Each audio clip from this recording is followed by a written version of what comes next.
नमस्कार, जय जोहार। छत्तीसगढ़ न्यूज में आपका बहुत बहुत स्वागत है। चलिए देखते हैं आज की 25 फटाफट काम की और महत्वपूर्ण बड़ी खबरों को। पर इससे पहले आप वीडियो को कहां से देख रही हैं, कमेंट में बताना बिल्कुल ना भूलें।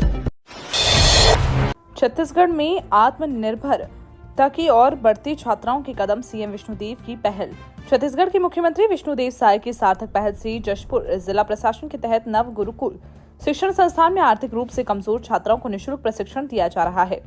इस योजना का उद्देश्य न केवल शिक्षा का स्तर बढ़ाना है, बल्कि छात्राओं को आत्मनिर्भर बनाना और उन्हें व्यावसायिक कौशल से जोड़ना है, ताकि वे अपना उज्जवल भविष्य बना सकें।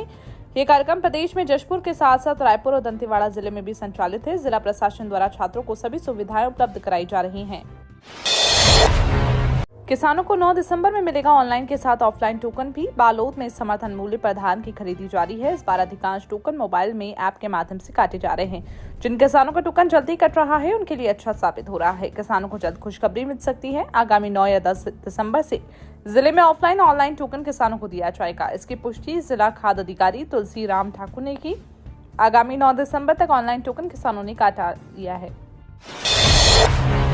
छत्तीसगढ़ में मत्स्य टूरिज्म को मिलेगा बढ़ावा, किसानों की आय बढ़ाने पर जोर। छत्तीसगढ़ के किसान कल्याण मंत्री श्री रामविचार नेताम ने राज्य में पानी की बहुलता और बांध वाले क्षेत्रों में मत्स्य पर्यटन को बढ़ावा देने की घोषणा की। उन्होंने कहा, इसमें मत्स्य किसानों की आय में वृद्धि होगी और स्थायी रोजगार के अवसर पैदा होंगे। मंत्री श्री नेताम ने ये बात रायपुर स्थित इंदिरा गांधी कृषि विश्वविद्यालय के कृषि मंडपम में आयोजित 1 दिवसीय मत्स्य कृषक संगोष्ठी के दौरान कही।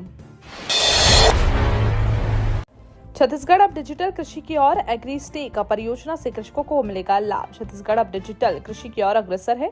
एग्रीस्टेक परियोजना के तहत डिजिटल कृषि को बढ़ावा मिलेगी। राज्य के किसानों के हितों को ध्यान में रखते हुए डिजिटल कृषि को बढ़ावा देने के लिए एग्रीस्टेक परियोजना संचालित की जा रही है। इसके तहत ग्राम के जियो रेफरेंसिंग, सर्वेक्षण, नक्शा, राजस्व संबंधित अधिकार अभिलेख और डिजिटल फसल सर्वेक्षण का काम किया जा रहा है। पायलट प्रोजेक्ट के तहत 20 जिलों में जियो रेफरेंसिंग तकनीक से सर्वे कर नक्शा तैयार करने का काम है। अब तक 10,243 गांव में काम पूरा कर लिया गया है। आंगनवाड़ी केंद्रों में नई व्यवस्था लागू, अब चेहरा पढ़कर छत्तीसगढ़ सरकार महतारियों को देगी पोषण आहार। छत्तीसगढ़ सरकार ने महतारियों और बच्चों को आंगनवाड़ी केंद्रों से मिलने वाले पोषण आहार को पारदर्शी बनाने का निर्णय लिया। इसके लिए 2 तरह की व्यवस्था लागू करने की तैयारी है। टेक होम राशन के लिए फेस वेरिफिकेशन ओटीपी व्यवस्था 1 जनवरी से लागू हो जाएगी। जो महिलाएं केंद्रों तक पोषण आहार लेने आएंगी, उनका फेस रीडर बायोमेट्रिक सिस्टम से सत्यापन किया जाएगा, यानी महिलाओं को चेहरा पढ़ने के बाद ही उन्हें आहार दिया जाएगा। जल्द माओवाद मुक्त होगा छत्तीसगढ़, डिप्टी सीएम ने सुरक्षा बलों की तारीफ। अरुण साव ने एएनआई को बताया, सुरक्षा बलों के प्रयास से बस्तर बहुत जल्द माओवाद मुक्त होगा और वहां शांति बहाल होगी। क्षेत्र विकास के रास्ते पर आएगा। हमारी सरकार बनने के बाद सुरक्षा बलों ने दुर्गम इलाकों में भी कई ऑपरेशन चलाए। इस बीच दक्षिण बस्तर के डीआईजी कमलोचन कश्यप ने कहा कि इलाके में माओवादियों के एक समूह की आवाजाही की जानकारी मिलने के बाद एक संयुक्त अभियान की योजना बनाई गई है। स्मार्ट मीटर लगते ही बड़ी लोगों की टेंशन, बिल देख लग रहे झटके। बिजली विभाग द्वारा शहर में स्मार्ट मीटर लगाने का काम किया जा रहा है। जिन घरों में स्मार्ट मीटर लग रहा है, उनमें कई उपभोक्ताओं को मीटर बदलने के बाद पुराने मीटर के रीडिंग के आधार पर बिल थमाने के बजाय एवरेज बिल थमाया जा रहा है, जिसको लेकर उपभोक्ता परेशान है। उपभोक्ताओं को बिल जमा करने के पूर्व सुधार करना पड़ रहा है। शहर में प्रीपेड मीटर सिस्टम चालू होना है। इसके लिए शहर के आवासीय व्यावसायिक प्रतिष्ठानों में स्मार्ट मीटर लगाया जा रहा है। अंबेडकर अस्पताल में बढ़ाए जाएंगे आयुष्मान मरीजों के लिए काउंटर, निर्देश जारी। छत्तीसगढ़ के रायपुर में अंबेडकर अस्पताल के आयुष्मान काउंटर में भीड़ कम करने के लिए काउंटरों की संख्या बढ़ाई जाएगी, ताकि मरीजों की ब्लॉकिंग जल्द से जल्द हो सके। जरूर मशीनों एवं अन्य संसाधनों की आवश्यकता के लिए एक प्रस्ताव बनकर भी भेजा जाएगा, ताकि मरीजों की सुविधा बढ़ाने के प्रबंधन को आसानी हो। रेडियोलॉजी विभाग में स्थापित डीआर एक्सरे सिस्टम को सुधारने के लिए आवश्यक प्रक्रिया पूर्ण करने के लिए विभाग का अध्यक्ष डॉक्टर SBS नीताम को आदेश दिया गया है। आईआईटी भिलाई में चल रही है टेस्टिंग, ई-रूपी जल्द लॉन्च होगा। आरबीआई रिजर्व बैंक जल्द ही central bank digital currency launch करने वाली है। इसे ई-रूपी का नाम दिया गया है, जिससे 10, 20, 50, 100 और 500 रुपए के नोट को लोग बड़ी आसानी से उपयोग कर लेते हैं। वैसे ही अब डिजिटल करेंसी को भी लोग उपयोग कर पाएंगे। ये करेंसी पूरी तरह डिजिटल होगी। ये इतनी सिक्योर होगी कि ई-रूपी जिसका होगा उसका उपयोग कर सकेगा। आपके वॉलेट में कितना रुपए हैं या आपकी अनुमति के बिना कोई देख नहीं सकेगा, इसलिए चोरी होने के बिल्कुल भी खतरा नहीं रहेगा। सीएम विष्णुदेव साय ने बिलासपुर स्पोर्ट्स कॉम्प्लेक्स का किया लोकार्पण। मुख्यमंत्री विष्णुदेव साय ने बिलासपुर में स्पोर्ट्स कॉम्प्लेक्स का लोकार्पण किया। 14 करोड़ 60 लाख रुपए की लागत से स्मार्ट सिटी लिमिटेड द्वारा संजय तरुण पुष्कर परिसर में इसका निर्माण किया गया। इस दौरान मुख्यमंत्री श्री साय ने स्पोर्ट्स कॉम्प्लेक्स में उप मुख्यमंत्री अरुण साव के साथ टेबल टेनिस, स्क्वैश और बैडमिंटन के हाथ आजमाए। मुख्यमंत्री विष्णुदेव साय ने एक ही छत के नीचे एक से ज्यादा खेलों की सुविधा मिलने पर प्रसन्नता प्रकट करते हुए खिलाड़ियों के उज्जवल भविष्य के लिए शुभकामनाएं दी। केंद्र सरकार ने राशन कार्ड धारकों के लिए किया बड़ा ऐलान। दिसंबर में मिलेगा एक्स्ट्रा गेहूं। प्रधानमंत्री गरीब कल्याण अन्न योजना के तहत राशन कार्ड धारकों को दिसंबर से अतिरिक्त गेहूं और चावल मिलना शुरू हो जाएगा। ये योजना केंद्र सरकार की और एक महत्वपूर्ण पहल है, जिसका उद्देश्य देश के गरीब वंचित वर्गों को खास सुरक्षा प्रदान करना है। इस योजना में हाल ही में किए गए बदलावों से राशन वितरण की प्रक्रिया को सुधारने का प्रयास किया गया है, जिससे ज्यादा से ज्यादा लोगों को फायदा हो सके। केंद्र सरकार का बड़ा ऐलान, रिटायर्ड कर्मचारियों को मिलेगी नौकरी। केंद्र सरकार ने रेलवे से रिटायर्ड हुए कर्मचारियों को बड़ी सौगात दी। भारतीय रेलवे में स्टाफ की कमी को भरने के लिए 65 साल से कम उम्र के रिटायर्ड कर्मचारियों को फिर से काम पर रखा जाएगा। इस योजना के तहत 65 वर्ष से कम आयु के रिटायर्ड कर्मचारी ट्रैकमैन और सुपरवाइजर पदों के लिए आवेदन कर सकते हैं। ये 2 साल के लिए रहेगा। साथ ही एक्सटेंशन का विकल्प होगा। रेलवे जोन के जनरल मैनेजर को पिछले 5 साल में उनकी काम की रेटिंग और मेडिकल फिटनेस पर निर्भर करना होगा।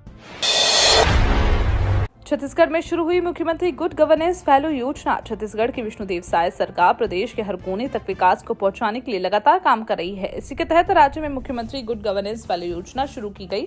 इस योजना की घोषणा खुद मुख्यमंत्री विष्णुदेव साय ने की। दरअसल बीते दिन रायपुर में गुड गवर्नेंस पर विषय पर 2 दिवसीय क्षेत्रीय सम्मेलन का समापन सेशन का आयोजन हुआ। सीएम विष्णुदेव साय भी शामिल थे। सेशन को संबोधित करते हुए उन्होंने इस योजना की शुरुआत की घोषणा की। बिलासपुर में प्लास्टिक फैक्ट्री में लगी भीषण आग। बिलासपुर में देर रात एक प्लास्टिक फैक्ट्री में शॉर्ट सर्किट से भीषण आग लग गई। रिहायशी इलाके में फैक्ट्री के पास धुआं का गुब्बार और आग की लपटें देख लोग घबरा गए। फौरन इसकी जानकारी पुलिस और दमकल को दी गई। 2 फायर ब्रिगेड की मदद से आग पर काबू पाया गया है। सिटी कोतवाली और सिविल लाइन थाना क्षेत्र के सीमावर्ती मोहल्ला मसानगंज स्थित सरचू बगीचा के पास रिहायशी इलाके में प्लास्टिक फैक्ट्री है। बताया जा रहा है रात करीब 2:30 बजे गार्ड ने फैक्ट्री में आग की लपटों के साथ धुएं का गुब्बार उठते देखा।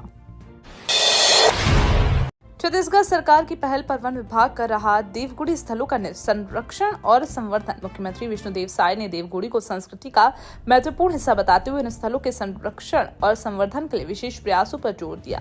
उन्होंने संबंधित विभागों से इस दिशा में प्रभावी कदम उठाने और स्थानीय समुदाय की भागीदारी सुनिश्चित करने के निर्देश दिए। देवगुड़ी के संरक्षण से न केवल सांस्कृतिक धरोहर और संजोने में मदद मिलेगी, बल्कि इससे क्षेत्रीय पर्यटन को भी बढ़ावा मिलेगा। छत्तीसगढ़ में सैकड़ों देवगुड़ी वन समृद्ध जनजातीय क्षेत्रों में स्थित है। छत्तीसगढ़ में भ्रष्टाचार के खिलाफ सीबीआई की बड़ी कार्रवाई। सीबीआई ने छत्तीसगढ़ के बलौदाबाजार जिले में डाक विभाग के 2 अधिकारियों को 37,000 रुपए की रिश्वत लेते हुए रंगे हाथों गिरफ्तार किया। गिरफ्तार किए गए आरोपियों के बलौदाबाजार स्थित उपमंडल निरीक्षक कार्यालय में के मेल ओवरसीयर राजेश पटेल और उपमंडल निरीक्षक विनीता मानिकपुरी शामिल हैं। आपको बता दें, सीबीआई की टीम द्वारा रिश्वत की राशि मौके पर ही बरामद कर ली गई। इसके बाद एसडीआईपी विनीता मानिकपुरी को भी मामले में शामिल होने के आरोप में गिरफ्तार कर लिया गया। महाराष्ट्र में एनडीए की ऐतिहासिक जीत पर पीएम मोदी ने जताया जनता का आभार। बोले विकास की जीत। महाराष्ट्र विधानसभा चुनाव में एनडीए की ऐतिहासिक जीत पर प्रधानमंत्री मोदी ने महाराष्ट्र की जनता का आभार जताया। पीएम मोदी ने महाराष्ट्र की महिलाओं युवाओं का विशेष आभार प्रकट किया। पीएम मोदी ने कहा, विकास की जीत, सुशासन की जीत, एकजुट होकर हम और भी ऊंची उड़ान भरेंगे। एनडीए को ऐतिहासिक जनादेश देने के लिए महाराष्ट्र की मेरी बहनों और भाइयों, विशेषकर राज्य की युवाओं महिलाओं को हार्दिक आभार है।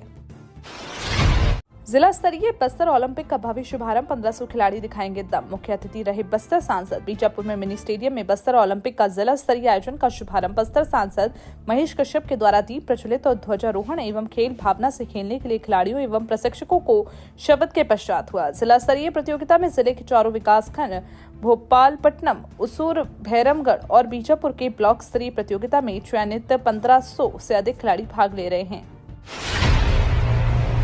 इतिहास में पहली बार तकरीर के लिए मांगनी पड़ी इजाजत। छत्तीसगढ़ वक्फ बोर्ड ने मंजूर की 152 मस्जिदों की अर्जी। छत्तीसगढ़ की मस्जिदों को में धार्मिक तकरीरों को जोड़कर अन्य विषयों पर बोलने की अनुमति लेनी होगी। कहा गया है, राष्ट्र विरोधी और सांप्रदायिक सौहार्द बिगाड़ने वाली तकरीरों को प्रतिबंधित करने के संदर्भ में छत्तीसगढ़ प्रदेश में स्थित समस्त मस्जिदों के लिए छत्तीसगढ़ राज्य वक्फ बोर्ड की ओर से आदेश जारी किया।